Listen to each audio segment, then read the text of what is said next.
In the heart of the Inca Empire, where the Andes reached toward a sky that seemed closer to the gods than to mortals, the city of Cusco gleamed like a golden pulse of Tawantinsuyu. Its temples, built from stone polished to mirror the sun's radiance, stood as testaments to Inti, the sun god, whose light blessed the crops and guided the Sapa Inca's rule. The streets hummed with the voices of merchants trading coca leaves and quinoa, weavers crafting vibrant textiles, and warriors practicing their dances to the rhythm of quina flutes. But beneath the grandeur of the Temple of Inti, in its shadowed chambers, a secret festered, one known only to the high priests and those doomed to its truth. Every year, when the volcano Misty, its dark bulk looming over the horizon, trembled and belched smoke, the priests of the sun declared the Capac Remi, the festival of renewal. It was a time of celebration when the empire offered its purest maidens to appease the spirits of the volcano. Their ashes, the priest claimed, fed the earth, ensuring fertile fields and the empire's prosperity. No one dared question why it had to be maidens, why it had to be fire, or what truly lay beneath the altar where the flames burned without end. Aimee, a temple servant, knew her place. At 17, her hands were calloused from scrubbing stone floors, polishing gold vessels, and sweeping the ashes left after the rituals. Born in a mountain village, she had been taken to Cusco after a fever claimed her family, consigned to serve Inti in silence. She was a shadow in the temple, unseen, unheard, her eyes always cast downward. But in recent months, something had changed. The ashes she gathered after the Capac Remi had begun to whisper. It started the night after last year's festival. Aimee was cleaning the altar, her fingers brushing through the still warm ashes when she froze. In the temple's silence, broken only by the crackle of torches, a voice reached her, faint, like wind through a canyon. "I did not want to die," it whispered. Aimee glanced around, but the chamber was empty. The priests had retired, the guards dozed at the entrance, and the sacred fire burned low. She thought it was her imagination, but when she touched the ashes again, the voice returned. "My name was Quile. Remember me." Since then, every time Aimee cleaned the altar, she heard them, dozens of voices, each naming itself, each sharing fragments of a life cut short. They were girls like her, young and full of dreams, chosen by the priests for their purity and beauty. They were burned on the altar, their ashes offered to the volcanic spirits, but the ashes did not stay silent. They carried the girls' final words, their fear, their pleas. Aimee didn't know why she alone heard them, but she felt it was no accident. In her small chamber, hidden behind a curtain of woven reeds, she began weaving their words into songs, sung in a whisper so soft it could not reach the ears of the priests. Each song was an act of defiance, a thread of memory that could unravel the empire's faith if discovered. The Capac Remi was approaching again. Cusco buzzed with preparations, streets were adorned with conch flowers, women wove bright cloths, and drums echoed through the plazas. But in the temple, a tense quiet prevailed. The priests, clad in vicuña wool robes adorned with gold plates, moved through the corridors, muttering prayers and inspecting sacred vessels. Aimee noticed their eyes, usually cold and commanding, flickering with unease. Misty was restless, its smoke was thicker than usual, its tremors more frequent. The priests whispered that the spirits were hungrier this year, demanding a sacrifice of unmatched purity. The chosen maiden was Sume, a 15-year-old girl whose eyes shone like stars over the Andes and whose hair was black as obsidian. The daughter of a minor chieftain from a distant village, she had been brought to Cusco as a gesture of loyalty to the empire. Aimee saw her when she first entered the temple, flanked by priests and guards, her face alight with a smile that spoke of innocence. Sume believed she was destined for honor, perhaps to serve Inti in some divine role. She did not know the fire awaited her. Aimee watched from the shadows, sweeping the floors and straining to catch the priest's hushed words. She learned that Sume's selection was not random. Inti Pakyach, the high priest, a man whose face was carved with scars from years of proximity to the sacred fire, had seen a vision. Sume was marked by a prophecy, a girl born under a rare alignment of stars, her blood potent enough to sate the volcano spirits for a generation. Aimee's heart sank as she overheard the priests discussing the preparations, the oils to anoint Sume's body, the coca leaves to dull her senses, the precise chants to bind her soul to the flames. That night, alone in her chamber, Aimi knelt by her mat and sang a new verse, her voice barely audible. Sume, daughter of the stars, your light they seek to claim. Your name I'll carry in my heart, your truth within my flame. The song joined the others, a growing tapestry of stolen voices. She hid the words in her mind, knowing that to write them down would mean death. The priests would burn her as a heretic if they suspected she knew their secret. But the ashes would not let her forget. Each time she cleaned the altar, Kile's voice grew louder, joined by others, Intiwe, Chaska, Yane, each pleading for remembrance. The temple was a labyrinth of stone and shadow, its walls carved with images of Inti's rays and the serpentine forms of Supe, the underworld god whose influence the priests claimed to balance. Aimi had never questioned the carvings before, but now they seemed to watch her, their eyes glinting in the torchlight. She noticed details she'd overlooked, the serpents' mouths open as if hungry, their coils leading toward the altar chamber. The air in the temple grew heavier each day, thick with the scent of copal incense and something sharper, like charred bone. One evening, as Aimi swept the altar chamber, she found something new in the ashes, a small, blackened fragment that wasn't ash at all. It was a piece of bone, no larger than her thumb, etched with a tiny symbol, a spiral like the ones carved on the walls. Her fingers trembled as she hid it in her tunic. That night, the voices were louder, more insistent. "Find the truth," Kule whispered. "The ashes lie beneath." Aimi didn't understand, but she felt a pull, as if the bone was a key to something the priests had buried deeper than their victims.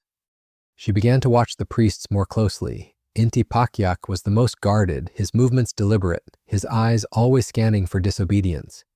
But there was another priest, a younger man named Waman, whose hands shook when he poured the sacred oils. Aimi caught him staring at the altar one night, his lips moving in what looked like a prayer for forgiveness. She wondered if he too heard the voices, or if he knew what the ashes hid. The festival was 3 days away. Sume was kept in a chamber draped with white cloth, fed only maize and water, her body painted with red ochre and patterns that mimicked the sun's rays. Aimi was tasked with bringing her water, and their eyes met briefly. Sume's smile had faded, replaced by a quiet fear. "Will it hurt?" she whispered, her voice so soft Aimi barely heard it. Aimi wanted to tell her the truth, to warn her, but the weight of the temple's authority silenced her. She squeezed Sume's hand and left, her throat tight with guilt. That night, Aimi sang again, adding Sume's name to her secret litany. The bone fragment lay hidden under her mat, its spiral seeming to pulse in the dark. The voices in the ashes grew clearer, their words forming a warning. The fire does not feed the spirits, it feeds something else. Aimi's dreams were haunted by images of a cavern beneath the temple, where the altar's flames reached down into a darkness that breathed. She woke, gasping, the spiral symbol burned into her mind. She knew she had to act. The bone was a clue, a piece of the truth the priests had buried. If she could uncover it before Sume's sacrifice, she might save her and expose the lie that held the empire together. But the temple was watching, and the volcano's tremors were growing stronger. The Capac Remi was coming, and with it, a truth that could burn Cusco to the ground. The temple's air grew heavier, thick with copal and the tang of fear. Aimi's hands shook as she swept the altar, the bone fragment hidden in her tunic burning against her skin. The voices in the ashes were relentless now, a chorus of names, Quile, Intiwe, Chaska, urging her to find the truth. The spiral symbol haunted her dreams, pointing to a place beneath the temple where the fire's roots reached. She knew she had to act before Sume's sacrifice, but the priest's eyes were everywhere. At night, when the temple slept, Aimi crept through the corridors, her bare feet silent on cold stone. The walls, carved with serpents, seemed to writhe in the torchlight. She followed the spiral's pull, her heart pounding as she neared a sealed door behind the altar chamber. It was unmarked, hidden in shadow, its edges sealed with clay. No one spoke of this door, but Aimi had seen Waman glance at it, his face pale. She pried at the clay with a stolen obsidian shard, her breath catching as it crumbled. Beyond was a staircase, descending into darkness. The air was cold, smelling of earth and something sour like spoiled maize. Aimi hesitated, the voices urging her forward. "The truth lies below," Kile whispered. She lit a small torch and descended, each step echoing like a drumbeat. The walls were damp, etched with spirals that glowed faintly, as if alive. The staircase ended in a cavern, its ceiling lost in shadow. A stone altar stood at its center, older than the one above, its surface stained black. Around it were piles of ashes, not swept away like those upstairs, but left to mound like offerings. Aimi's torch flickered as she approached, the voices growing louder.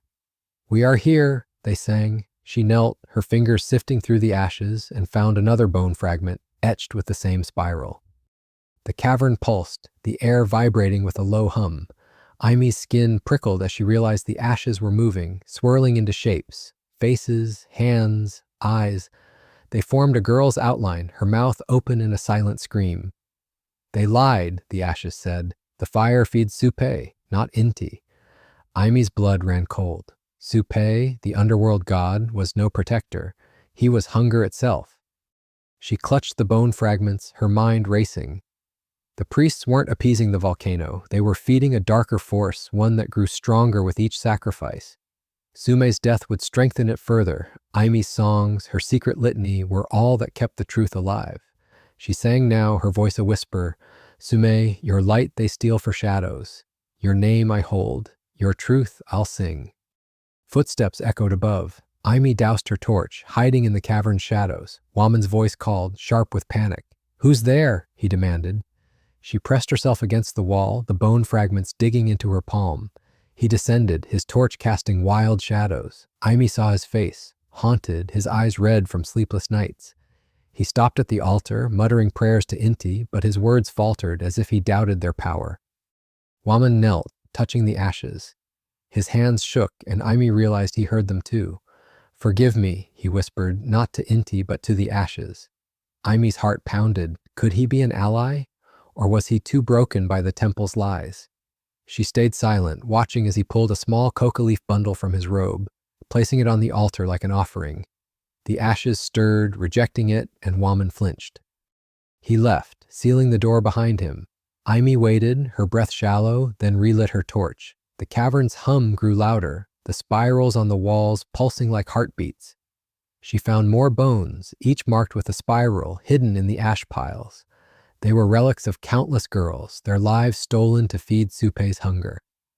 Aimi's songs grew heavier with each name she added, a burden she could not drop.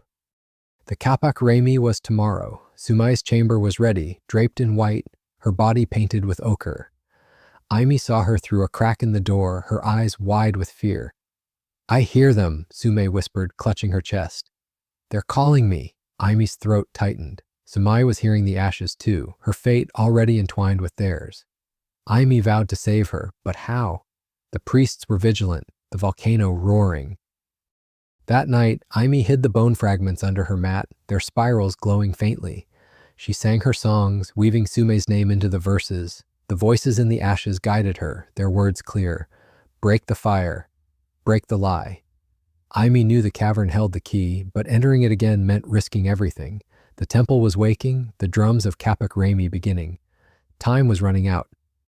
The Kapak Remi dawned with drums shaking Cusco stones. Aimi's heart raced as she swept the temple, the bone fragments hidden in her tunic. The voices in the ashes were a storm now, screaming names and warnings. "Break the fire," they urged. She knew the cavern below held the truth, but returning meant death if caught. The volcano misty roared, its smoke blackening the sky. Aimi waited until noon, when priests were distracted by festival rites. She slipped to the sealed door, her obsidian shard breaking the clay. The staircase yawned, colder now, the spiral carvings pulsing like veins. In the cavern, the ash piles writhed, forming shapes, girls' faces, their eyes pleading. Aimi sifted through the ashes, finding more bones, each etched with spirals. "We fed Suppaea," a voice hissed. "The fire binds us to him." The cavern's hum grew deafening, shaking Aimi's bones. The altar glowed, its stains pulsing red. She touched it, and a vision hit her. Girls burning, their screams feeding a shadow in the volcano's heart. Suppaea wasn't appeased, he was growing, his hunger endless. Aimi's songs were the only weapon against this lie. Footsteps broke her trance. Waman stood at the cavern's entrance, his torch trembling. "You hear them too," he said, his voice raw. Aimi froze, clutching the bones. "I thought I was mad," he continued, "but the ashes speak, they beg." His eyes were hollow, his hands stained with ash. Aimi saw a chance. "Help me save Sumai. she whispered. Waman hesitated, fear warring with guilt. He revealed the truth. The priest knew Poppaea wasn't a protector. The ritual strengthened him, tying the empire's fate to his hunger. Sumay's sacrifice would open a gate, letting Poppaea's shadow consume Cusco. Waman had tried to resist, but fear kept him silent. The bones, he said. They hold their power, destroy them, and the fire weakens. Aimi's songs could amplify their truth. They agreed to act during the ritual. Aimi hid the bones, her songs now a vow. Sume, your fire will burn their lies. Your name will live in my voice. But as they left the cavern, the walls shook, and a voice, not the girl's, but deeper, guttural, rumbled from the altar. You cannot stop what feeds. Aimi's blood chilled. Poppaea was awake, and the festival had begun. The Capac Rami drums thundered through Cusco, shaking the temple's stones. Aimi clutched the bone fragments, their spirals warm against her skin. The voices in the ashes screamed, a cacophony of names, Quile, Intue, Chaska, Yane, begging her to stop the ritual. Sume was in the altar chamber, draped in white, her body painted with ochre suns. The priests chanted, their voices sharp, as Misty's tremors rattled the city. Aimi's songs were her only weapon, but Poppaea's shadow loomed. She met Waman in a shadowed corridor, his face pale, his hands trembling with coca leaves. The bones, he whispered, crush them during the chant. It'll weaken the fire. Aimi nodded, her heart pounding. The cavern had shown her the truth. The priests fed Poppaea, not Inti, binding the empire to a ravenous god. Sume's death would open a gate, letting Poppaea's darkness flood Cusco. Aimi's songs could break the lie. The altar chamber glowed with firelight, the sacred flame roaring. Sume stood bound, her eyes wide with terror, coca dulling her senses. Inti Pakyak, the high priest, raised a gold dagger, his scarred face lit with zeal. Inti demands her light, he intoned. The priests chanted, their words twisting the air. Aimi slipped in, a servant unseen, the bones hidden in her tunic. She sang softly, weaving Sume's name into her litany. Your fire will burn their shadows, your truth will sing through me. The flames surged, unnatural, their heat cold as death. Aimi saw the spirals on the walls pulse, matching the bones' glow. The voices screamed louder. Break the fire! She edged closer, her hands shaking as she crushed a bone fragment. The powder mixed with the altar's ashes, and the flames flickered, dimming. Inti Pakyak faltered, his dagger pausing. What is this? He growled, his eyes scanning the chamber. Aimi ducked behind a pillar, her breath shallow. Waman stepped forward, his voice unsteady. The spirits reject her, he lied, drawing the priest's attention. Aimi crushed another bone, the ashes swirling into shapes, girls' faces, their mouths open in silent fury. The flame sputtered and Sume stirred, her drugged haze breaking. I hear them, she whispered, her voice cutting through the chant. The priests froze, their eyes darting to the altar. Poppaea's hum shook the stones. The cavern's truth was unraveling. Aimi crushed the final bones, scattering their dust. The flames died, plunging the chamber into shadow. A scream, not Sume's, but deeper, guttural, erupted from the altar. Poppaea's shadow rose, a formless mass of eyes and teeth, its hunger palpable. You've starved me, it roared, its voice cracking the walls. Inti Pakyak dropped his dagger, his scarred face pale. Seal the altar, he shouted, but the priests panicked, fleeing. Aimi ran to Sume, cutting her bonds with the obsidian shard. Run, she urged, pulling her toward the corridor. The shadow surged, swallowing a priest whole, his scream echoing into silence. Waman stood frozen, his torch trembling. I tried, he whispered, then turned to face the shadow, chanting a prayer to Inti. The shadow consumed him, his torch falling, igniting the altar's cloth. Fire spread, but it was no longer sacred. It burned with Poppaea's rage. Aimi and Sume stumbled through the temple, the walls breathing, their spirals glowing red. The voices guided them. Sing the truth. Aimi sang, her voice rising over the chaos. Sume lives, the fire lies. Poppaea's hunger breaks the skies. The song echoed, the ashes stirring in the air, forming a barrier against the shadow. Sume joined, her voice weak but clear, naming the girls who burned before her. The temple shook, stones cracking as Poppaea's shadow clawed upward. They reached the outer courtyard where festival-goers danced, unaware of the horror below. Aimi's song spread, her voice carrying over the drums. Citizens paused, their eyes wide as the temple's roof crumbled, revealing a sky choked with misty smoke. The shadow emerged, a writhing mass, its eyes locking on Sume. Aimi pushed her behind a statue of Inti, singing louder, the ashes swirling around them like a shield. Inti Pakyak appeared, his robes torn, his face bloodied. "You've doomed us," he screamed, lunging at Aimi. She dodged, the obsidian shard slicing his arm. The shadow turned, drawn to his blood, and enveloped him. His screams faded as the shadow fed, growing larger. Aimi realized the truth. The priest's blood, not the maiden's, was what Supe craved most. Her songs had exposed their lie, breaking the ritual's power. The temple collapsed, stones falling like rain. Aimi and Sume fled to the streets, the crowd scattering as Misty roared, its lava glowing. Aimi sang, her voice a beacon. "The ashes speak, their names are free, the empire burns for its decree." The voices joined her, their songs rising from the ruins, a chorus of truth that no priest could silence. The shadow retreated, weakened by the broken ritual, but Cusco would never be the same.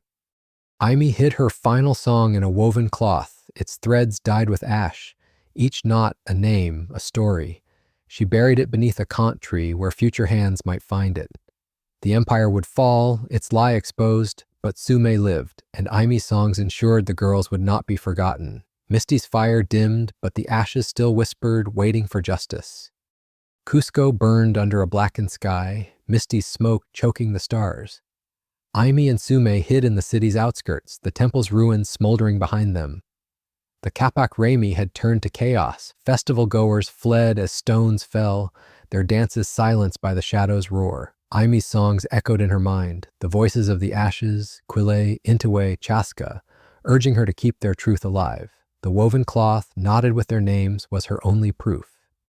The city woke to whispers of betrayal. Merchants spoke of walls that sighed. Children dreamed of girls with burning eyes.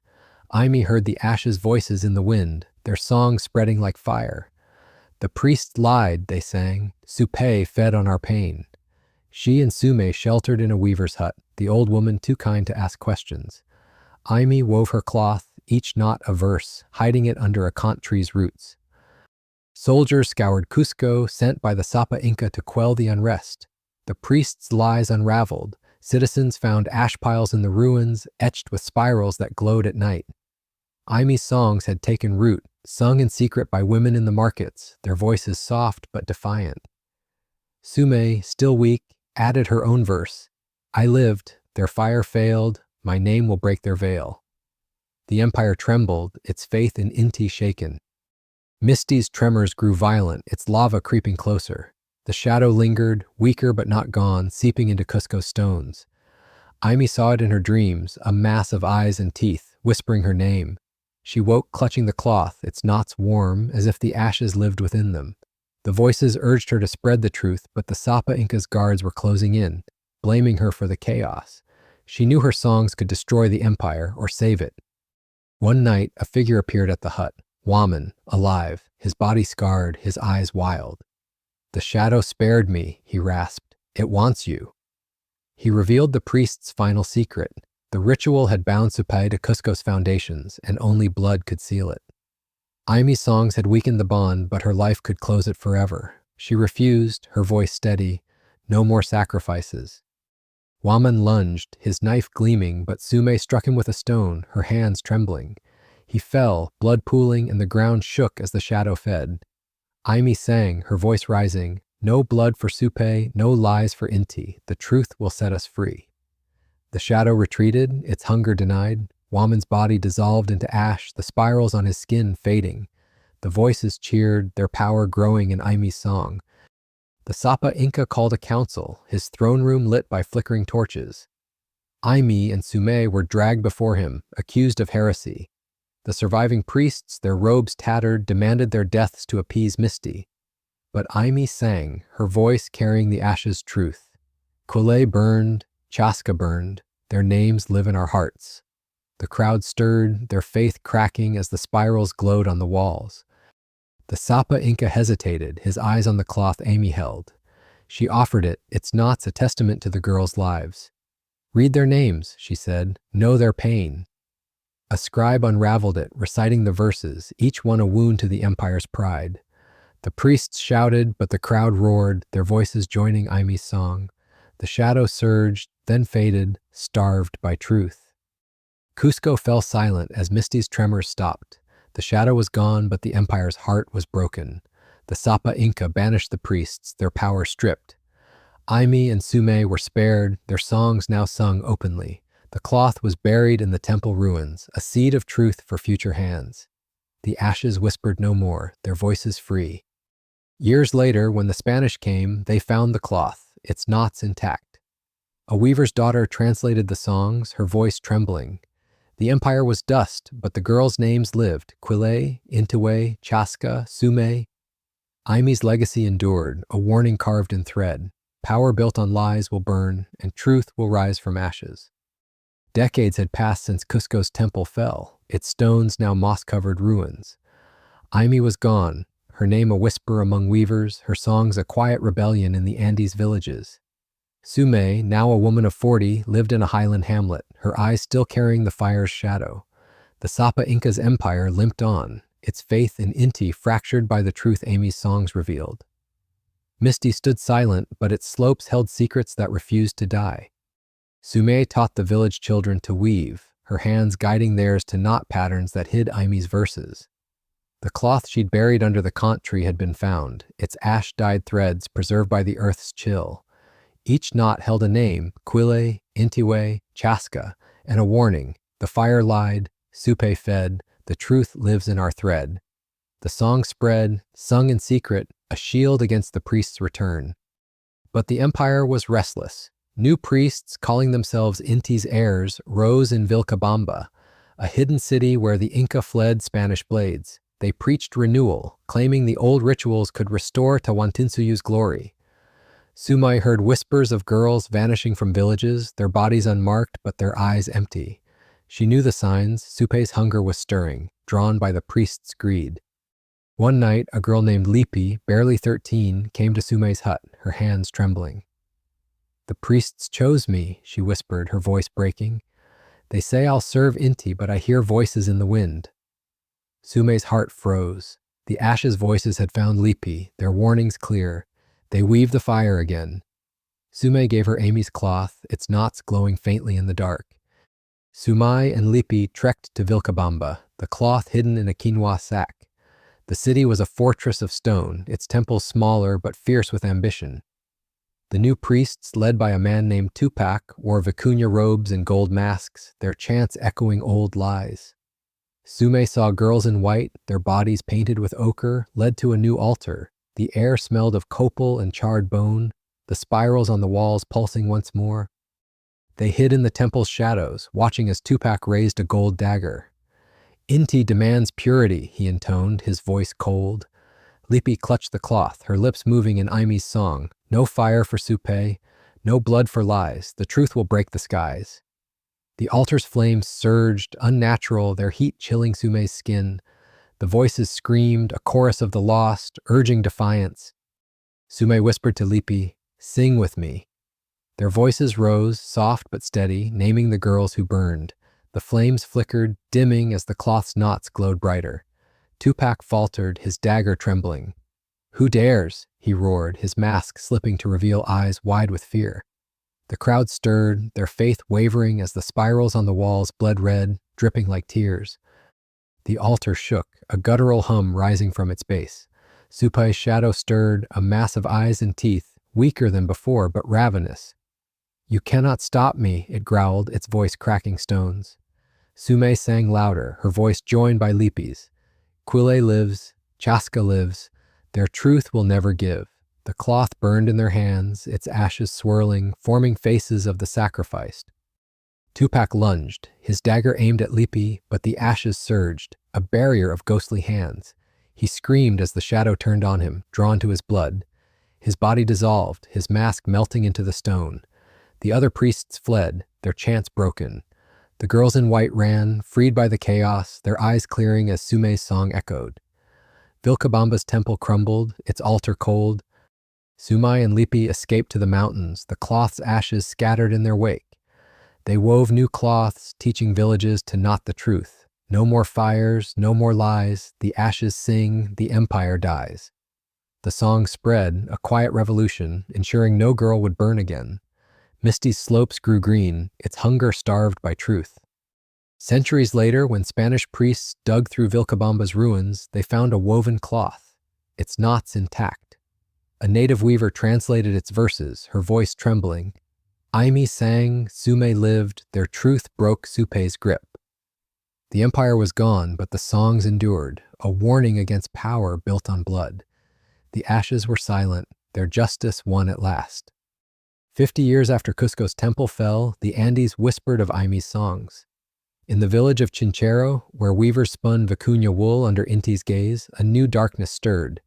The empire, weakened by Spanish swords, clung to its traditions in hidden valleys. But the priests of Inti, now scattered, had birthed a new cult, one that wove not cloth, but fate. They claimed to bind the star's will, sacrificing weavers' memories to appease Apu Ilapa, the storm god, whose lightning scarred the mountains. Kusi, a weaver's apprentice of 16, knew the looms better than her own heart. Orphaned, she served the village elder, Mama Quilla, whose hands knotted patterns that told of Aimee's truth. Kusi's fingers danced over threads, but her dreams were haunted by storms, lightning that spoke, calling her name. She found a cloth under Mama Quilla's mat, its knots glowing, etched with Aimee's songs. The ashes sang, the fire lied, the truth lives in our thread. The cult's priests, clad in black alpaca robes, came to Chinchero at dusk. Their leader, Yawar, bore a staff topped with a silver lightning bolt, his eyes glinting like obsidian. They demanded a weaver's memory to calm ascendancy, the storm god who craved thoughts over blood. Kusi overheard their chants, promising rain for crops if a mind was offered. The villagers, desperate for water, agreed. Kusi was chosen. Her memories of her mother's laugh, her first loom, were to be burned in a ritual fire, feeding Ilapa's hunger. She felt her mind fraying, thoughts slipping like threads from a broken warp. The cloth songs grew louder in her dreams. Kusi, hold your truth. Weave it tight. She vowed to keep her memories, no matter the cost. At night, Kusi crept to the cult's shrine, a cave carved with lightning spirals. The air crackled, heavy with ozone. She found ash piles, not from bodies, but from burned thoughts. Memories turned to cinders. Touching them, she heard voices. I was Rumi, I wove stars, remember me. The ashes held the weaver's lost minds, their truth stolen to fuel Ilapa's storms. Kusi's hands shook as she knotted a new cloth, weaving Aimee's songs with the voices' pleas. The cult's ritual was near, the village chanting for rain. Yawar's staff sparked, his voice promising prosperity. Kusi hid her cloth, its knots a secret vow. My mind is mine, my truth will shine. The storm's hum grew, lightning flashing in her eyes. The shrine's fire burned cold, its flames blue as Ilapa's breath. Kusi saw weavers, their eyes blank, their memories gone. Yawar chanted, his staff raised, calling a storm. Kusi slipped into the cave, her cloth hidden in her tunic. The ashes screamed, break the fire. She scattered their dust, the flames dimming. Yawar's chant faltered, his eyes wide with rage. The storm surged, lightning cracking the cave.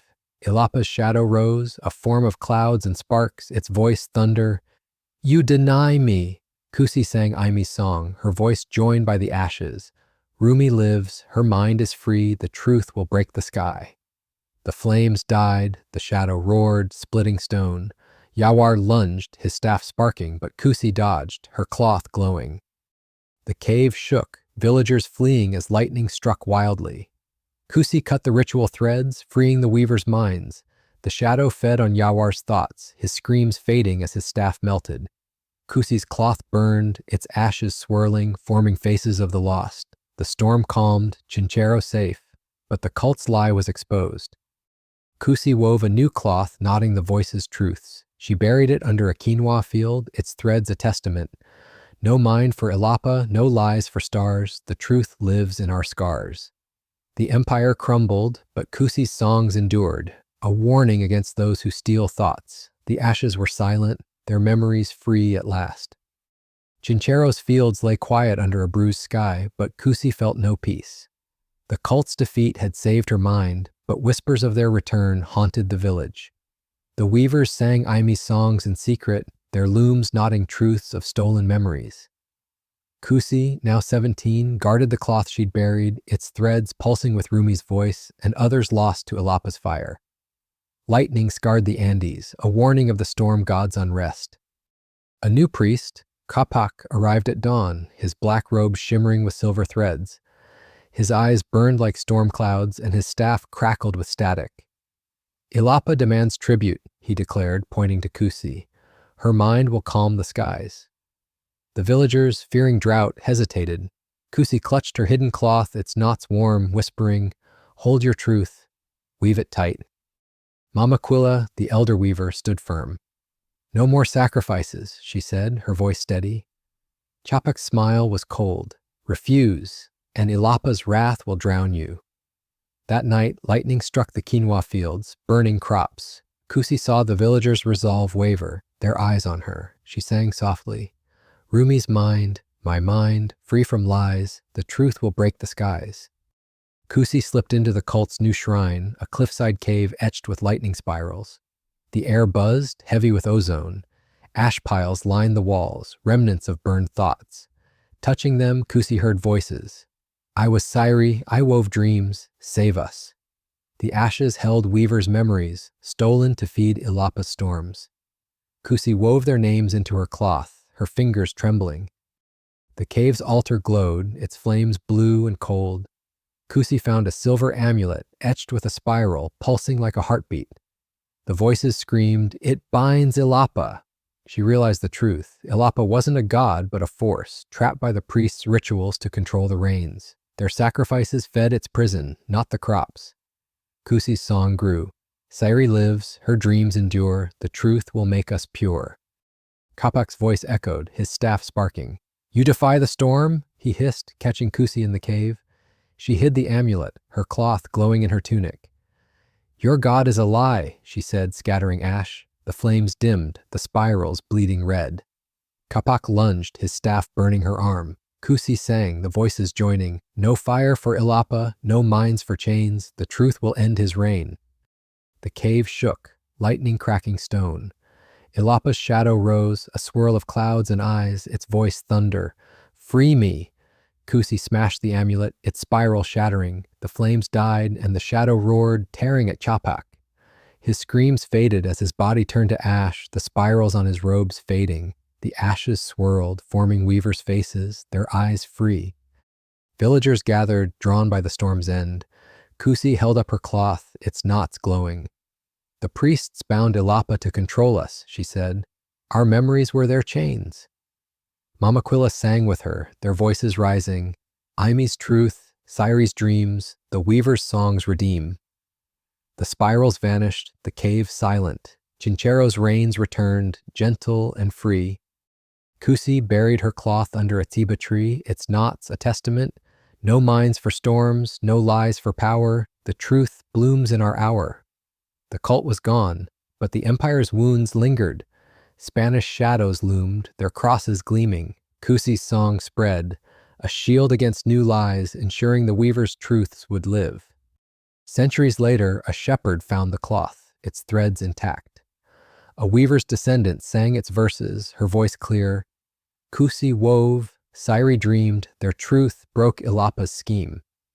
The Andes stood quiet, the storms tamed, but the songs warned. Power built on stolen minds will fall, and truth will rise from ash.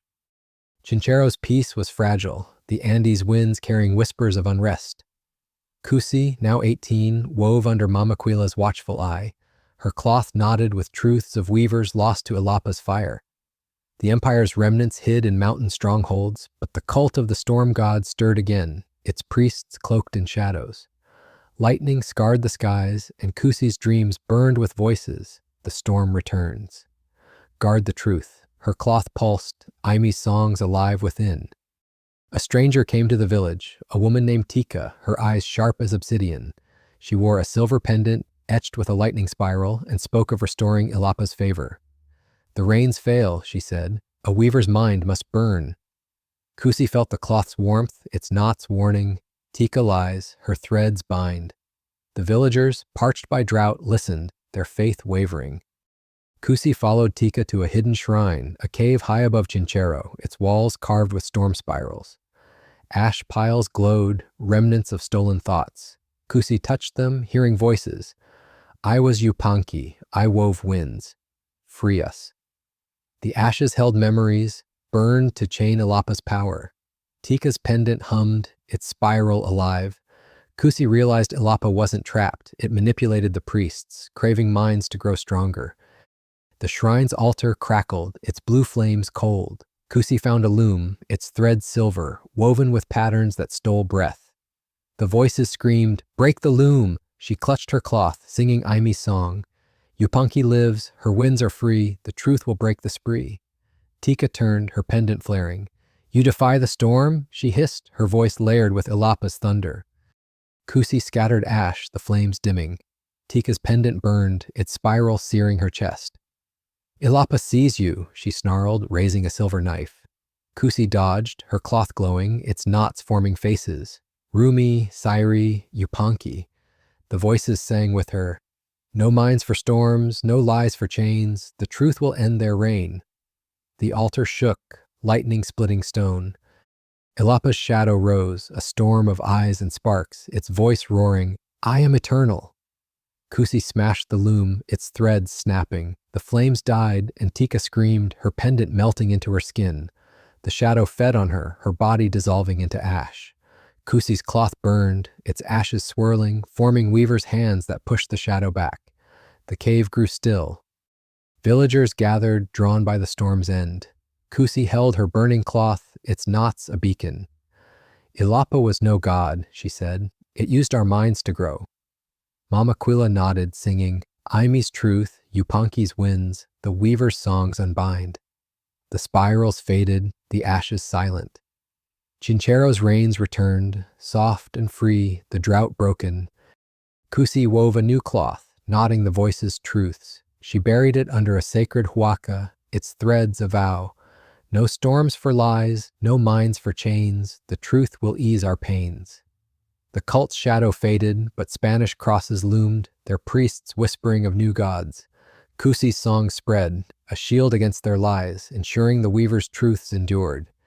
Centuries later, a farmer found the cloth, its knots glowing. A weaver's child sang its verses, her voice clear.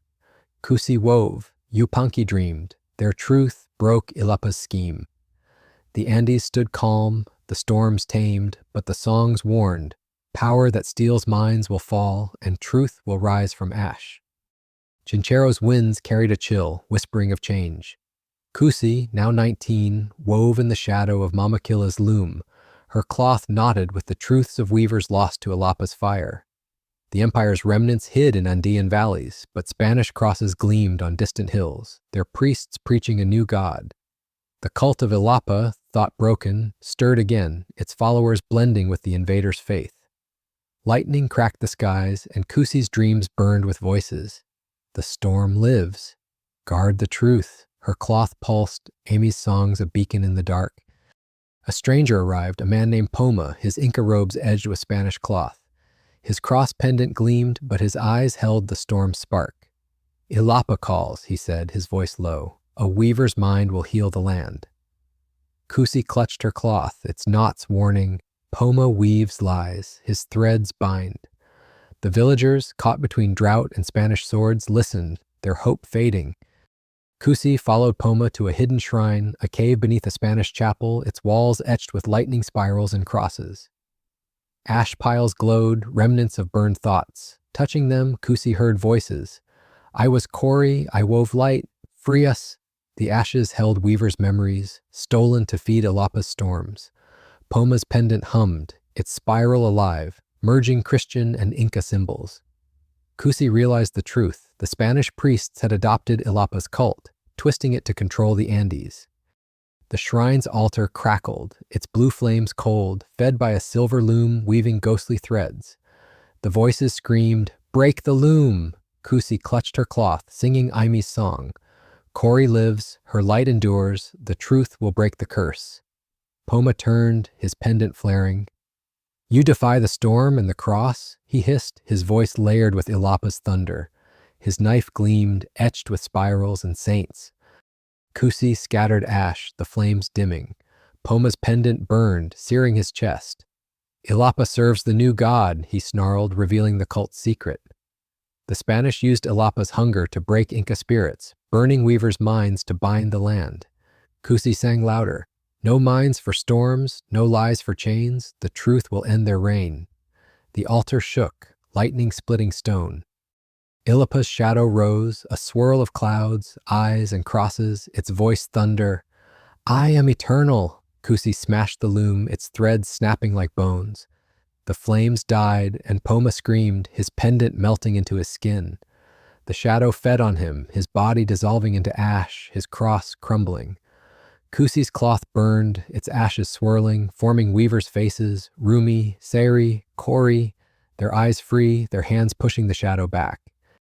Villagers gathered, drawn by the storm's end, their faces torn between fear and hope. Kusi held her burning cloth, its knots a beacon. Ilapa was no god, she said. The Spanish stole our truths to chain us. Mamaquilla sang with her, Aimi's truth, Kori's light, the weaver's songs ignite. The spirals and crosses faded, the ashes silent. Chinchero's rains returned, soft and free, the drought broken by truth. Spanish priests arrived, their crosses gleaming, demanding answers. Kusi faced them, her voice steady. Your god drinks our minds, just as Ilapa did. She showed the cloth's ashes, their glow naming the lost. The villagers joined her song, no storms for lies, no mines for chains, the truth will ease our pains. The priests faltered, their authority cracking as the Andes winds carried Aimi's verses. Kusi wove a new cloth, knotting the voices' truths under Mamaquilla's guidance. She buried it beneath a sacred apu, its threads a vow. No crosses for storms, no lies for power. The truth blooms in our hour. The cult's shadow faded, but Spanish boots marched closer, their churches rising. Kusi's song spread, a shield against their lies, ensuring the weaver's truths endured through the ages. Centuries later, a rebel found the cloth, its knots glowing in a hidden cave. A weaver's descendant sang its verses, her voice clear. Kusi wove, Kori dreamed, their truth broke Ilapa's scheme. The Andes stood calm, the storms tamed, but the songs warned, power that steals minds will fall, and truth will rise from ash. The Spanish crosses crumbled, but Aimi's legacy lived, a thread of resistance in a conquered land.